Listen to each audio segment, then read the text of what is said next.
Kalau badan selalu kebas, sakit-sakit, lepas tu badan rasa lenguh, korang jangan anggap badan ni normal tau. Ada setengah orang tu dia biarkan sakit tu melarat baru nak bertindak. Ada orang bila bangun pagi dia rasa macam lenguh, tak bermaya, lemas sana sini. Okey, dan ada setengah tu menyebabkan peredaran darah tak lancar. Sehingga menyebabkan rasa pening kepala, tak bertenaga, ada masalah gaut dan masalah sendi pun selalu rasa tak selesa bila nak bergerak. Sebab tu ramai yang dah mula amalkan dengan jus mustani.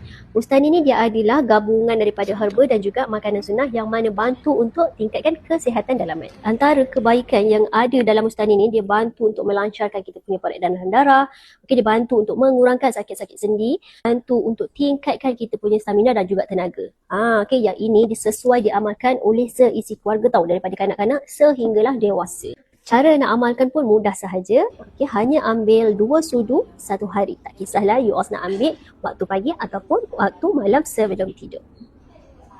Jadi kepada you all yang ingin dapatkan kita punya jus mustani, you all boleh datang ke Stokis JRM Batu Pahat.